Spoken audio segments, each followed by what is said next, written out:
கைமுறுக்கு செய்யறதுக்கு நான் இந்த டம்ளர்ல அரிசி அளந்து எடுத்திருக்கேன். இந்த டம்ளர்ல 1.5 டம்ளர் அளவுக்கு அரிசி அளந்து நான் ஊற வச்சிருக்கேன். நல்லா ஒரு டைம் வாஷ் பண்ணிட்டு நல்லா ஒரு 2 மணி நேரத்துக்கு நான் பச்சரிசி ஊற வச்சிருக்கேன். அரிசி நல்லா ஊறி வரணும். பாருங்க, அரிசி நல்லா ஒரு 2 மணி நேரத்துக்கு ஊறிடுச்சு. இப்போ தண்ணி எல்லாம் நல்லா சுத்தமா வடிச்சிட்டு நம்ம எடுத்துக்கலாம். நல்லா தண்ணி ஊற்றி 2 டைம் வாஷ் பண்ணிட்டு தண்ணி எல்லாம் இல்லாமல் சுத்தமாக வடிச்சு எடுத்தாச்சு. இப்போ இது ஒரு காட்டன் கிளாத் விரிச்சு போட்டுட்டு இதை நல்லா பரப்பி விட்டுறலாம். நல்லா ஒரு ஃபேன் காத்துலேயே போட்டோமா ஒரு 1/2 அன் ஹவருக்கு நல்லா அந்த ஈரமெல்லாம் உணர்ந்துரும். அரிசியில் ஈரம் இருக்கும், பட் கையில் நம்ம எடுக்கும்போது ஈரம் ஒட்டக்கூடாது, அந்த மாதிரி இருக்கணும். இப்போ பாருங்கள், அரிசியெல்லாம் நல்லா உணர்ந்துருச்சு. கையில் எதுவும் ஒட்டலை, பட் ஆனால் அரிசி கொஞ்சம் ஈரமாக தான் இருக்குது. இப்போ இந்த அளவுக்கு நல்லா ஆனதுக்கப்புறம் இது மிக்சி ஜாரில் சேர்த்துட்டு நல்லா ஃபைனாக, எந்த அளவுக்கு நல்லா ஃபைனாக அரைக்க முடியுமோ அந்த அளவுக்கு அரைச்சிட்டு நல்லா ஒரு ஜல்லடையில் சேர்த்து நல்லா சலிச்சு மாவை எடுத்துக்கோங்க. இப்போ நம்ம மாவை அளந்து தான் நம்ம மெஷர்மெண்ட் எடுத்துக்க போகிறோம். இப்போ நம்ம அரைச்ச மாவு எனக்கு இந்த டம்ளரில் 2.5 டம்ளர் அளவுக்கு மாவு வந்திருக்கு. இப்போ இந்த மாவுக்கு 1/4 கப் அளவுக்கு பொட்டுக்கடலை மாவு சேர்த்துக்கலாம். இப்போ இதுக்கு காரத்துக்கு 1 டீஸ்பூன் அளவுக்கு மிளகாய் தூள் சேர்த்துக்கிறேன். இது கூடவே தேவையான அளவுக்கு உப்பு சேர்த்துக்கோங்க. நான் 1 டீஸ்பூன் சேர்த்துருக்கேன். இதுக்கு ஒரு 1/4 டீஸ்பூன் அளவுக்கு பெருங்காயத்தூள் சேர்த்துட்டு இப்போ இது எல்லாத்தையும் நல்லா ஒன்று போல் கலந்து விட்டுறலாம். மாவு நல்ல குளுக்குளுன்னு ஈரப்பதத்தோட இருக்கும். நல்லா இப்போ எல்லாம் ஒன்று சேர்ந்து நல்லா எல்லாம் ஒரு வாட்டி கலந்து விட்டாச்சு. இப்போ இதில் கொஞ்சம் கொஞ்சமாக தண்ணி சேர்த்துட்டு நல்ல ஒரு சாஃப்டான மாவை அதுக்கு பிசைஞ்சுக்கணும்.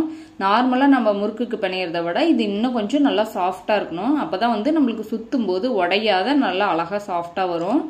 பாருங்க, ஆனால் தண்ணி கரெக்டாக பார்த்து சேர்த்துக்கோங்க. ஏன்னா மாவுலேயும் நல்ல ஈரம் இருக்கும், அதனால தண்ணி கணக்காக பார்த்து சேர்த்துக்கோங்க. இப்போ இந்த அளவுக்கு பிணைஞ்சதுக்கு அப்புறம் இதுலேருந்து ஒரு 2 டேபிள் ஸ்பூன் அளவுக்கு நம்ம முறுக்கு சுடுறதுக்கு வச்சிருப்போம்ல, அந்த எண்ணெயிலேருந்து ஒரு 2 டேபிள் ஸ்பூன் அளவுக்கு எண்ணெய் சேர்த்துட்டு இதை நல்லா மறுபடியும் நல்ல ஒரு சாஃப்டான மாவாக பிசைஞ்சிக்கலாம். பிணையும் போதே தெரியும் மாவு நல்லா அவ்வளோ நல்லா சாஃப்டாக இருக்கும். பாருங்க, இந்த மாதிரி இருக்கணும். நம்ம எப்பவும் செய்கிற முறுக்கை விட இது கொஞ்சம் இன்னும் நல்லா சாஃப்டாக இருக்கணும். இங்கே பாருங்க, உங்களுக்கு பார்த்தாவே தெரியுது எந்த அளவுக்கு நல்லா சாஃப்டாக இருக்குன்னு. அப்போ தான் நம்மளுக்கு சுற்றுறதுக்கு ரொம்ப ஈஸியாக வரும். இப்போ மாவு ரெடியாக இருக்குது. முறுக்கு சுற்றுறதுக்கு இது போல் நம்ம வீட்டில் இருக்கிற ஒரு பாட்டில், வாட்டர் பாட்டில் மூடி, இல்லைன்னா ஏதோ ஒரு மூடி சின்னதாக நம்ம ஃபஸ்ட்டு எடுத்துக்கலாம். அதில் கொஞ்சம் ஆயில் அப்ளை பண்ணிவிட்டு இதை சென்டரில் வச்சுக்கலாம். அப்போ நம்மளுக்கு ஒரே ஈவனாக சுற்றுறதுக்கு வரும். இதை இந்த கையில் இந்த 3 விரல் வச்சு மட்டும்தான் நம்ம சுற்ற போகிறோம். இப்போ லைட்டாக இந்த மாதிரி நல்லா இப்படி தேய்ச்சி விட்டுக்கலாம். இப்படி ஒரு சின்ன ஒரு இது மாதிரி கம்பி மாதிரி தேய்ச்சி விட்டுட்டு நம்ம சுத்த ஸ்டார்ட் பண்ணலாம். இப்போ இந்த வச்சுருக்கோம்ல, இந்த தேய்ச்சிருக்கிற இந்த எஜ்ஜை ஊத்துக்குள்ளே வச்சு இந்த மூடி மேலே லைட்டாக அழுத்தி விட்டுறலாம் அந்த ஓரத்தில். அப்போ நம்ம சுற்றும் போது எடுத்துக்கிட்டு வராமல் இருக்கும். நம்ம ஆயில் அப்ளை பண்ணியிருக்கறனால அது மூடியிலையும் மாவு ஒட்டிக்காது. வச்சுட்டு அப்படியே அந்த 3 விரலில் மட்டும் அப்படியே நல்லா அப்படி சுற்றி சுற்றி விடுங்க. ஃபஸ்ட்டு நம்மளுக்கு செய்யறதுக்கு கொஞ்சம் சிரமமாக தான் இருக்கும். நீங்கள் ஒரு 2-3 டைம் சுற்றிட்டே இருந்தீங்கன்னா உங்களுக்கு அழகாக சுத்த வந்துடும். நம்ம அந்த ப்ரொஃபஷ்னலாக சுற்றுற அளவுக்கு வரலனாலும் நம்மளுக்கு அழகாக ஓரளவுக்கு நம்மளுக்கு சுத்த வந்துடும். நீங்கள் சுற்றிட்டே இருக்க உங்களுக்கு ரொம்பவுமே ஈஸியாக பழகிடும். டக்கு டக்கு டக்குன்னு சுற்றுறதுக்கு வந்துடும். ஃபஸ்ட்டு ஒரு 2-3 முறுக்கு நம்மளுக்கு சுற்றுறதுக்கு ஃபஸ்ட்டு சிரமமாக தான் இருக்கும்.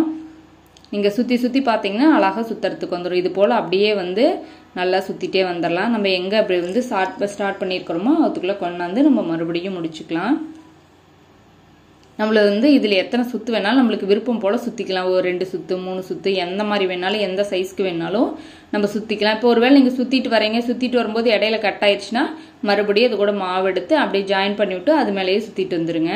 இப்போ அதே மூடியை எடுத்து திருப்பி விட்டு லைட்டாக அப்படி ஒரு இப்படி சுற்றி விட்டிங்கன்னா அந்த மாவெல்லாம் நல்லா ஜாயிண்ட் ஆகிக்கும். அப்போ எண்ணெயில் போடையில் நம்மளுக்கு பிரிஞ்சு வராது. இப்போ இது போல் எல்லாத்தையும் நல்லா அந்த டவலில் நம்ம சுற்றி வச்சாச்சு. அப்போ நம்மளுக்கு பொரிக்கிறதுக்கு ஈஸியாக இருக்கும். எடுக்கிறதுக்கு சிரமமாக இருக்கறனால இது போல் ஒரு தோசை கரண்டி மாதிரி வச்சுட்டு அழகாக எடுத்திங்கன்னா ஈஸியாக வந்துடும். இப்போ எண்ணெய் நல்லா காஞ்சிட்ருக்கு. இதுக்கு எண்ணெய் கொஞ்சம் மீடியமான ஹீட்டாக வச்சுக்கோங்க.